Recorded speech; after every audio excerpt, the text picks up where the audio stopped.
So in this input here, we might want to add some validation so that, for example, I can't submit this form when the input is empty, because then I would get two empty logs here.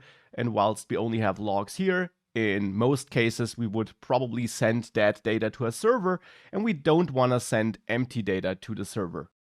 Though I also already want to say the client-side validation, which we're doing here, where we validate in the browser, isn't everything you should be doing.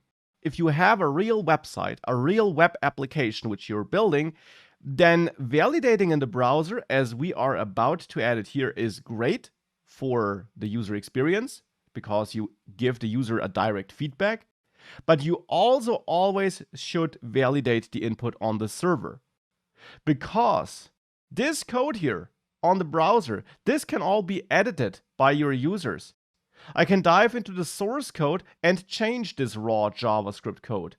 So this is not reliable. It's just there for providing a good user experience. It's not a security mechanism or anything like that. And I have an article and video on that, which you'll find attached, which also might be helpful when it comes to JavaScript in the browser and the security implications of doing things in JavaScript in the browser. But that's a side note. Let's come back to how we could validate this. How could we make sure that we, for example, show an error and don't log the values to the console if we try to submit an empty field?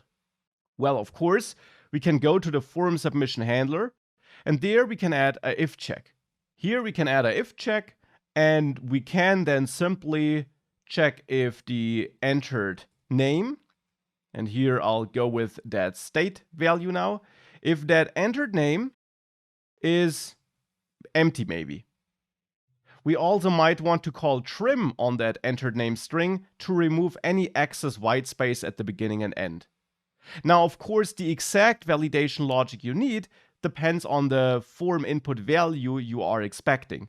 If it's just some name, you might be fine with just checking that it's not empty. For an email address, you might want to validate that it's a valid email. But I want to keep it simple here, so I'm just checking for it being empty or not. Now, if it is empty, if we have an empty string here, then I don't want to continue with the next lines of code, because here we are using the entered value, and I don't want to do that if that value is empty.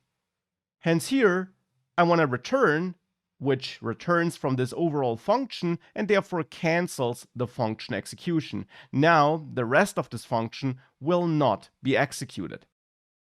So if we save this, and I reload to clear my log, if I now hit submit here, you see nothing gets added here. Not even empty console logs. There's nothing here.